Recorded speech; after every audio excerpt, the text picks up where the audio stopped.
Alright, magandang araw sa inyong lahat. Nandito tayo ngayon sa EDSA at mag-a-update tayo ng pinaka-latest na kalagayan ngayon sa EDSA. Dito tayo magsisimula sa malapit dito sa Mall of Asia, sa may Globe, dito sa may Pasay City. At dire-diretsoy natin to ngayon. Bali, ang route natin ay northbound lane nitong EDSA. Yan. So dito tayo magsisimula. Makapag-update na tayo dito last, I think 2 months ago ata yun. At marami na nagbago. Kagaya dun sa may bandang Orense, yung mga dati na hindi pa tapos, ngayon ay natapos na. Kailan lang? Etong phase 1 ng pag-aayos nitong EDSA o itong EDSA rehabilitation. So mamaya ipapakita ko rin sa inyo yung sa may kabilang side, sa may southbound naman. Kasi ang way natin ngayon ay pa-northbound. So hindi natin cover yung sa may southbound. Pero kanina papunta dito na videoan natin, nakuna natin ng footage. Kaya mamaya ipapakita ko rin sa inyo. Dito muna tayo magsisimula sa northbound. So eto, malapit na tayo dun sa may bus station dito. Ay, makikita nyo. Stop lang tayo ng konti kasi may stoplight. Okay, so patawid na tayo ngayon ng Macapagal Boulevard. At ito yung naunang part ng EDSA na inayos. Nung nakaraan, nakita natin yung sa may bandang, dito sa may bus lane yung nauna. And then, sinunod naman yung banda rito sa may kanan, itong outer lane. So, patawid na tayo sa may EDSA. Dito tayo sa kanan kasi medyo ano dyan. Etong mga nandito ay kakaliwa ata yan sa Ross Boulevard.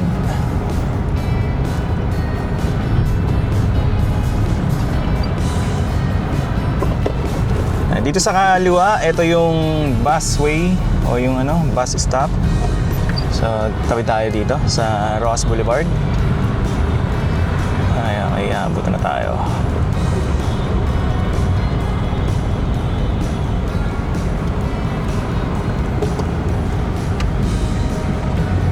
Okay, so patawid na tayo ngayon ng Ross Boulevard.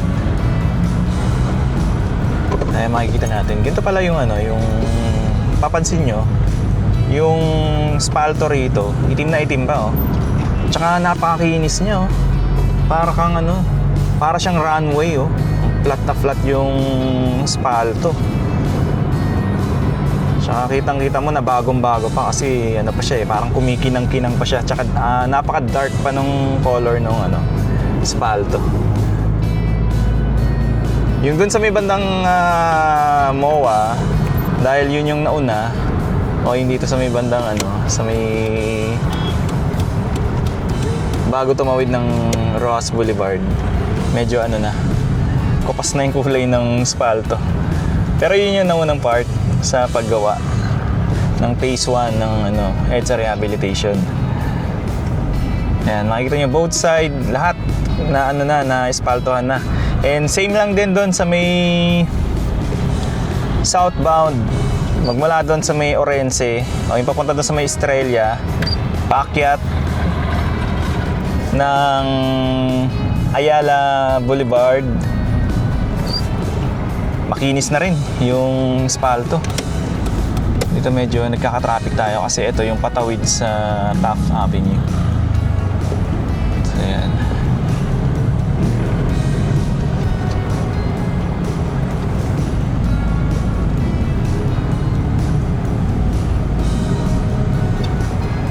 So magkabilaan to, dun sa kabila, same din, makinis na rin.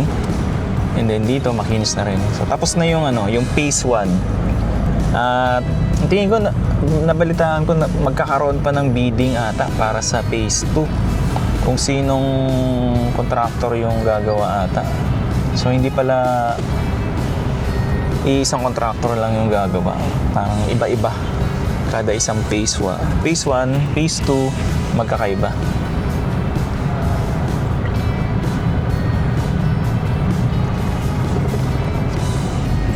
Dito lang naman sa part na to nakaka-experience tayo ng traffic. Pero kanina, nung papunta kami dito sa MOA, yung dumadaan tayo sa southbound, napakaluwag ng kalsada ng EDSA. Akala mo holiday, parang ano pa rin, parang Holy Week pa rin. Dito medyo matraffic lang kasi eto may stoplight kasi dyan sa kanto. Pero pagka natapos na yata, pag nakatawid na ata tayo dyan, ano na, hindi na ganun ka-traffic. Nandito sa kaliwa yung bus stop. Ang pangalan ng bus stop na to ay yung sa may Taft Avenue bus stop. So kanina, meron tayong nakita papunta rito sa SM Malapecia. Nadaanan natin yung sa may bandang lagpas ng Kamuning. Yung bus stop doon ay sinisimulan na rin gawin. So lahat ng bus stop pala ay babaguhin na or magdadagdag ng modern na kagaya ng bus stop doon sa may sa may North EDSA, SM North EDSA, sa may Kamuning, tsaka sa yung bagong bukas lang ngayon sa may SM Mega Mall. Dito na tayo sa may kanto ng Taft. Patawid na tayo.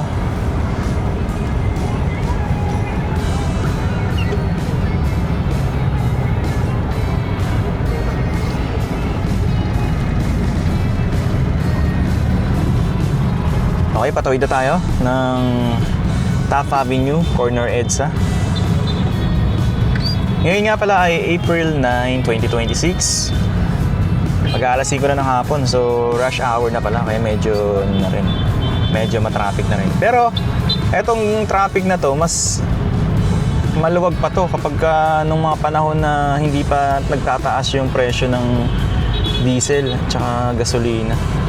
Ngayon mas hindi na ganun ka sikip or ka traffic.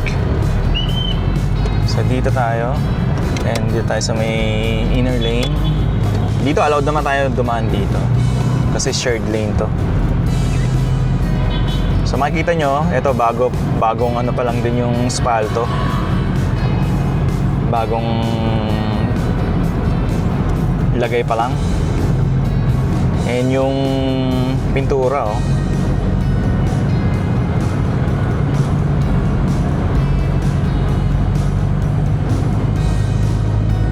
Pakita tayo sa may flyover. Dito sa part na to, napakagandang dumaan. Napakakinis.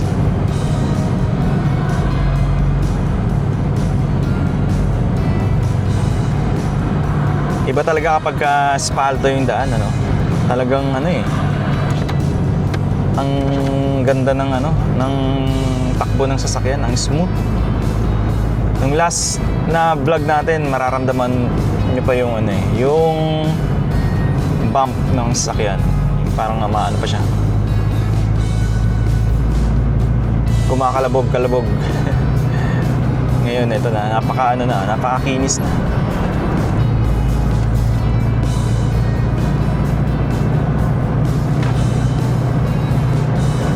Papakita tayo sa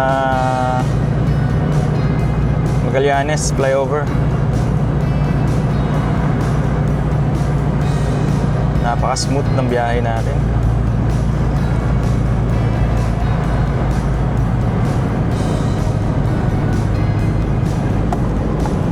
Ang speed lang natin ay nasa 60 kilometers per hour. So dito, itong packet ng flyover, makinis na rin. Pero parang dati pa ata ito. Nauna na itong ginawa.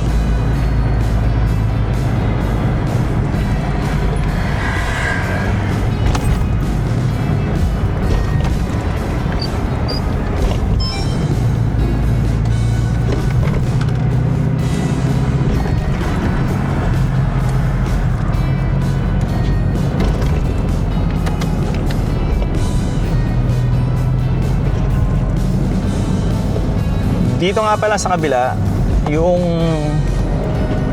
papunta rito sa southbound nitong flyover ay ginagawa. Kaya dito sa kaliwa natin, matraffic Kasi isang lane lang yung nagagamit. Yung mga umaakyat ng flyover. Ayan, makikita nyo dyan sa kaliwa. Ayan, ito, makinis na ulit. Ang luwag na, oh. Ang sarap ng ano. Kaso ano, no? Kailangan maingat pa rin tayo pag nagdadrive tayo sa EDSA. Kasi sa ganito kakinis na sasakyan, nakakatempt magpatakbo ng mabilis. Lalo na pagka sobrang luwag ng daan. May aantokin. Sobrang smooth kasi eh. Tsaka ano eh. Lalo na pag ano na, no? Kung walang gaanong sasakyan. Aantokin. Oo. Ayan, dito pagkat ano dito, mararamdaman mo ulit yung bump yan. Yan, magigising ka na ulit. Ayun na ulit. Iba talaga pag walang espalto yung ano eh. Kahit bagong gawa yung kalsada, pag wala siyang espalto, ramdam mo yung ano, yung bump ng sasakyan o yung ano, tagtag.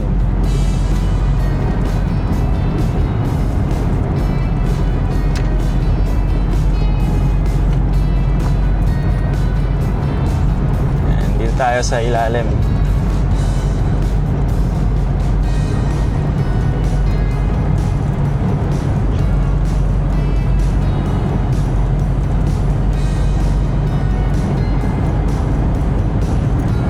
Okay, dito pagka lagpas dito sa may tunnel, yan, ano na ulit, maganda na ulit yung kalsada. O dito sa part na to, ano pa, hindi pa pala na nalagyan ng espalto. Yan, dito pagkalampas na sa ano, sa ramp nung flyover. Dito makinis na.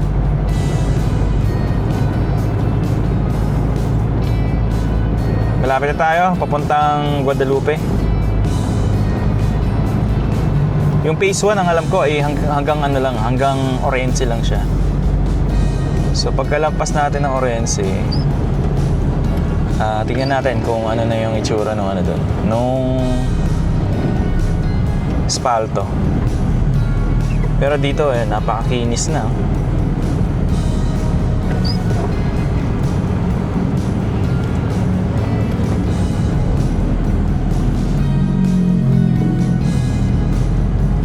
Mukhang dito sa part na to, gagawa rin sila ng bus concours.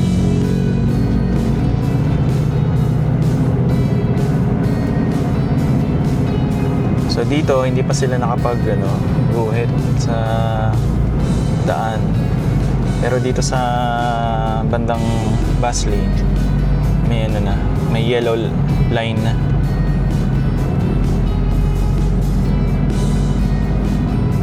Mukhang itong part na to kakatapos pa lang. Hindi, dito meron ng may guhit na.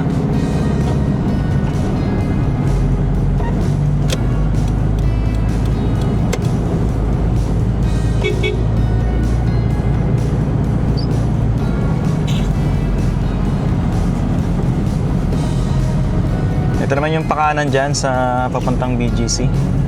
Ayun, ito naman yung sa kaliwa yung papunta sa Rockwell.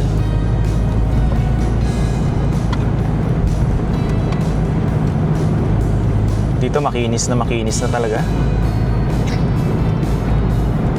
At pansin natin kahit na rush hour ay hindi ganun karami yung sasakyan. Unlike dati kapag ganitong oras, gapang na lang yung sasakyan, hindi na masyadong mabilis yung flow. So ngayon dahil nga mataas yung gas, ay yung iba ay nagtitipid. Tayo gusto mo natin magtipid, pero kailangan natin kasi gamitin ng sasakyan para makapag-update tayo dito sa EDSA. Usually ganitong oras pagka normal na araw nung wala pang gera sa Middle East, mabagal na yung flow ng sasakyan. So dito sa part na to, paakyat papuntang Guadalupe, wala pang espalto. Ay makikita nyo yung daan dyan medyo tagtag tayo. Tagtag yung daan natin. So hindi pa na espaltohan. Tingnan natin banda ron sa may part na to, sa may Orense. Baka dito sa pababa na espaltohan na.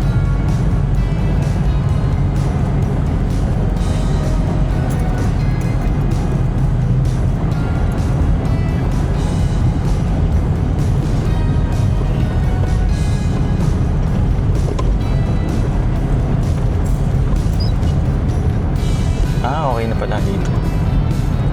Dito okay na. Ayan, espaltado na ulit.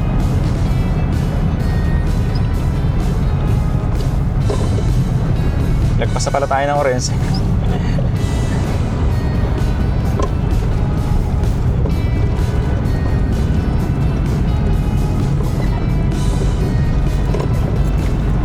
So, nandito na tayo sa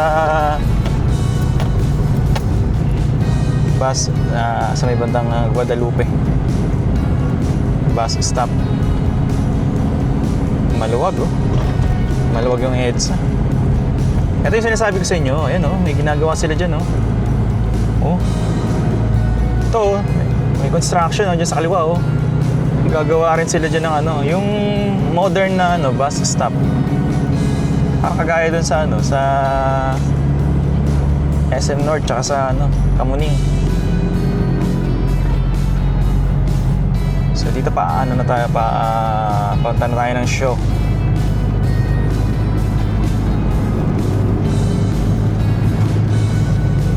Yan.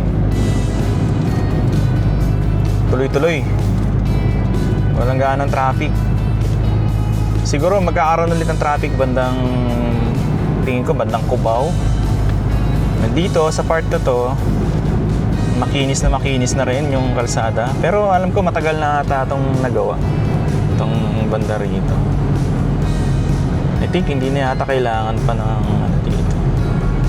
Although may mga konting mga bako-bako rin, may konting mga butas-butas, maganda rin na isama na rin to kung hindi pa to na espaltuhan. Pero yung sa dito sa bus lane sa kaliwa, ano eh, parang bago lang yung espalto dyan eh.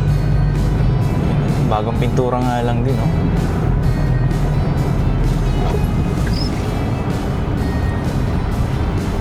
So dito na tayo pababa sa may crossing ng Shaw Boulevard.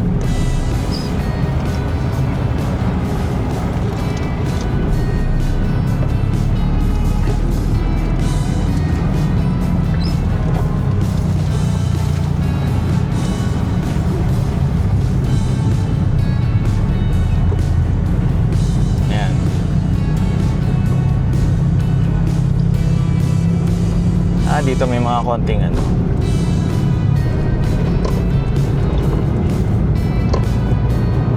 konting repair ng kalsada. Pero itong part na to makinis naman.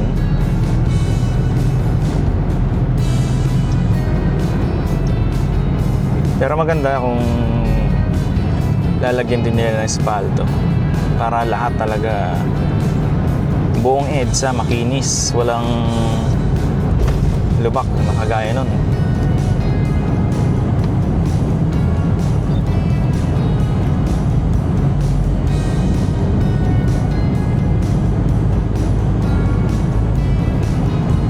Malapit na tayo sa SM Mega Mall. Ito, paahon na tayo dito. Madadaanan natin yung bagong gawang bus stop dito sa may harap ng SM Mega Mall. So dito sa part na to wala pang espalto.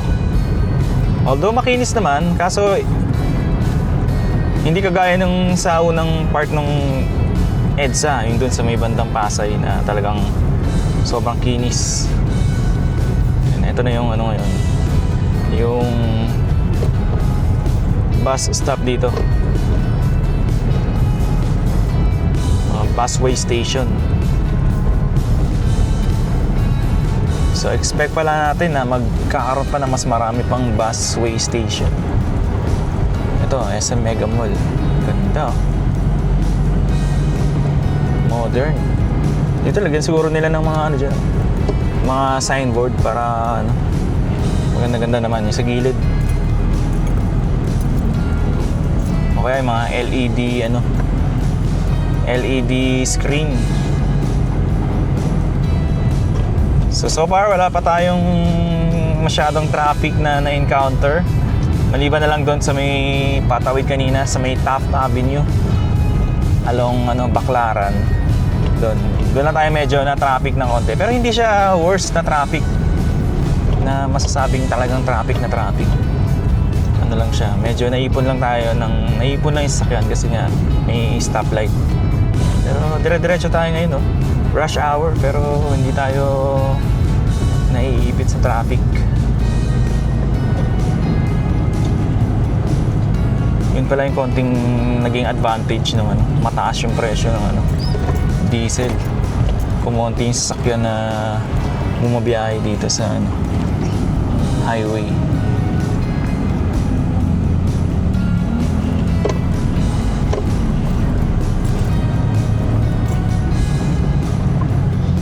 Patawid na tayo ng Ortigas.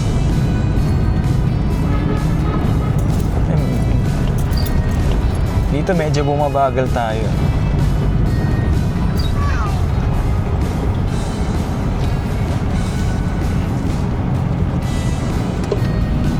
Medyo nagta-traffic tayo dito sa part na to. Baka may ginagawa rin siguro.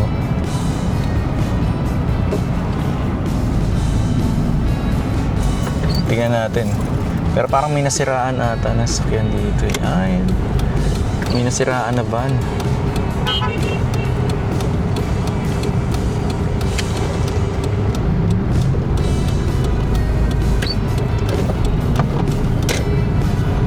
Oh, nagkapungguan sila. Kaya pala.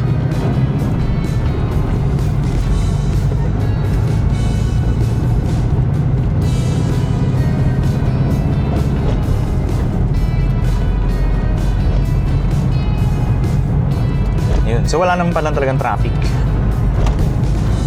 Dahil lang dun sa ano, sa minor accident na nadaanan natin kanina.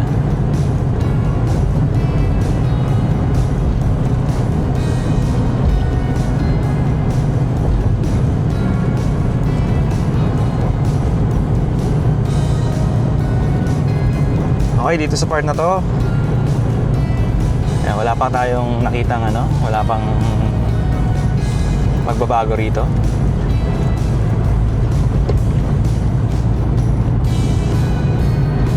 Pero ang maganda lang ngayong araw na to ay maluwag yung daan. So walang gaan ng traffic.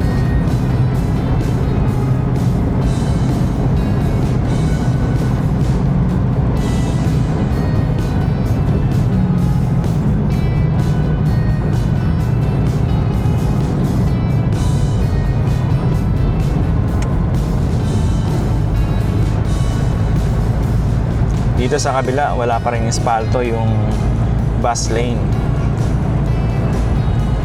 Pero isusunod na to. Kasi ang inuna lang is yung bandaron, yung phase 1. And ito, sa pagkakalam ko, ay part na to ng phase 2 ng EDSA rehabilitation. And makikita natin dito sa kanan, parang may konting ano na rin sila. Paglilinis na ginagawa, yung mga tala-talahib dyan. Yung nililinis na rin nila.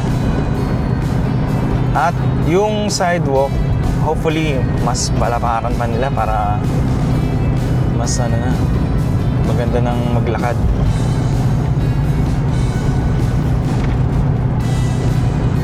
At maging mas pedestrian friendly na.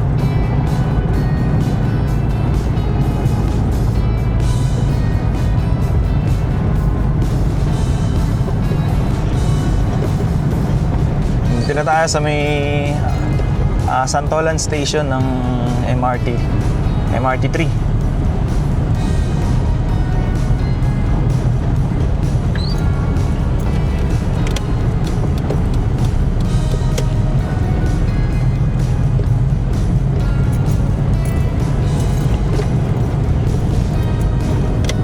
Okay.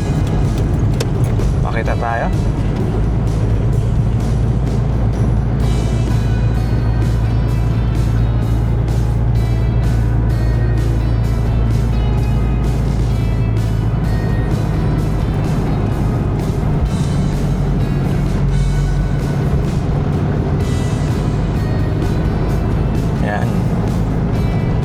luwag ng daan ngayon. Ilang beses ko na sinasabi. Naninibago lang kasi ako sa sa luwag ng EDSA. Ganitong rush hour. Dito kaya maglalagay rin sila ng busway station. Sana dito rin, no? Sa part na to. Magtayo rin sila rito. Pwedeng dito nila ilagay. Para lahat ng bus station ay modern na. And pedestrian friendly.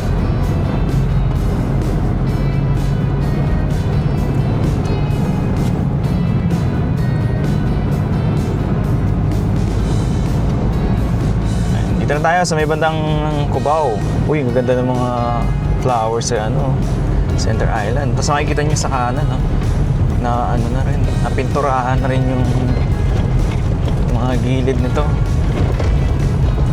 Ito maganda yung mga tumubong bulaklak dito sa gitna.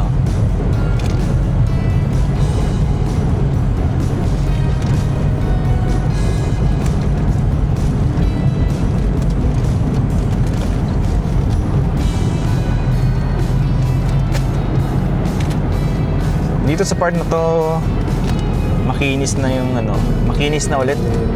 Ka-espalto. Dito medyo tayo, medyo mabagal yung daloy ng sasakyan dito. And mapapansin nyo yung yung pader dyan sa gilid, yung may mga halaman. Ganda, no? Ganda ng napaka-aliwalas na pininturahan nila ng magandang kulay.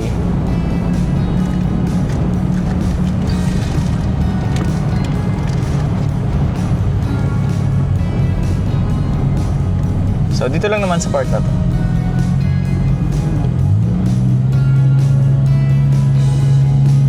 Yan. Maganda kasi na may maintain nila yung mga halaman. Nakita nyo yung sa Center Island.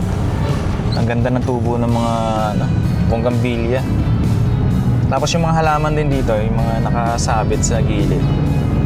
Ang ganda rin ng tubo. Ang tataba ng mga halaman. And dito, sa gitna, ayan, naayos na rin pala nila.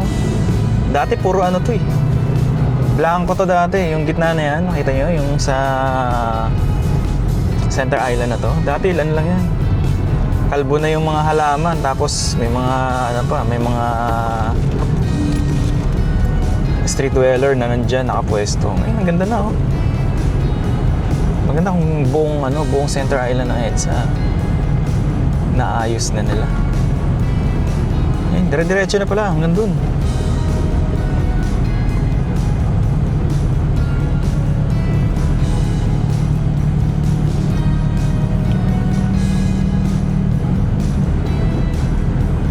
So dito wala pa. Hindi pa naayos kasi pa to. Hindi pa nasisimulan yung pag-espalto. Dire-diretsoy natin to hanggang sa makarating tayo sa may Quezon Ave. So doon na tayo mag-e-end. Hindi na natin i-diretso to hanggang doon sa may monumento. Papunta ron sa pinakadulo ng EDSA kasi masyado nang hahaba yung video. And wala pa rin naman tayo nakitang development or yung pagsisimula sa EDSA rehabilitation. Yan. Dito sana maganda rin kung lagyan nila ng busway station din na maganda, na modern sa part na to. Kasi dito matao rin.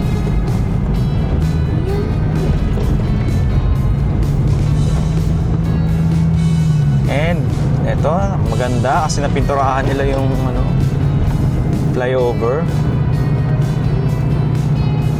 Na siya, maaliwalas tignan, malinis.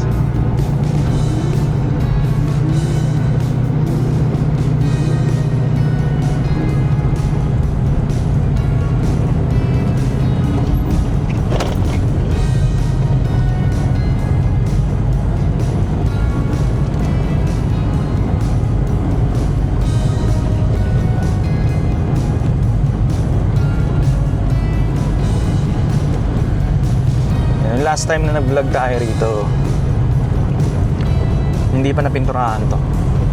Although maliit na ano lang naman siya, kung titiisin, kung tutusin. Maliit na ano lang, bagay. Pero maganda pa rin na nakikita natin na mini-maintain itong EDSA. Dito na tayo malapit sa Kamuning Busway Station. Ito, na-vlog din natin ito na nakaraan. Ito na siya ngayon. Ayan yung elevator. Ayan. Nagagamit ng mga seniors, PWD. Hindi na sila mahirapan umakyat. Sarado na ngayon. Sinarado na pala nila itong Mount Kamuning Bridge. Okay, so kakanan na tayo rito. And dito na tayo mag-end sa may Quezon Ave. I think maganda kung dito na tayo. Alright, maraming salamat sa pagsama sa akin sa simpleng update dito sa EDSA. Dito na tayo sa pumasok. Pasok na tayo rito sa Eton. Ngayon nga pala ay April 9, 2026. Alas 5 na ng hapon. Magkita-kita po ulit tayo sa mga susunod na update. At pasensya na kayo dahil medyo matagal tayo hindi nakapag-upload. Ganun pala, no? Kapag medyo matagal ka nang hindi nag-vlog, parang nakakapanibago. Yung hindi ka sanay sa yung dati mong way ng pag-vlog. Anyway, maraming salamat po ulit sa pagsama sa akin at magkita-kita po ulit tayo sa mga susunod na update. Thank you so much and God bless po sa inyo lahat.